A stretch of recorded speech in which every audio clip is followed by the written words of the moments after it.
Obori i shkollës ishte i mbushur me nxënës, po ishte ora 5 masditi.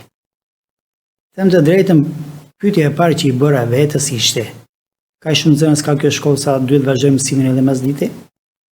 Ndalova dhe gjëja e parë që më bëri përshtypje ishte fakti se një grup nxënësish ishin duke luajtur volejboll dhe ishin një 30 nxënës të tjerë të cilët ishin ulë te bordura e fushës dhe po ndiqnin ndeshjen me shumë kësheri. Pash një top që kishin nxënësin në dorë që si ishte një top i ndenj, në mënyrë që ato të zhvillojnë lojën e tyre volejbollit. Dhe nga ana tjetër edhe fusha nuk ishte sport e përshtatshme.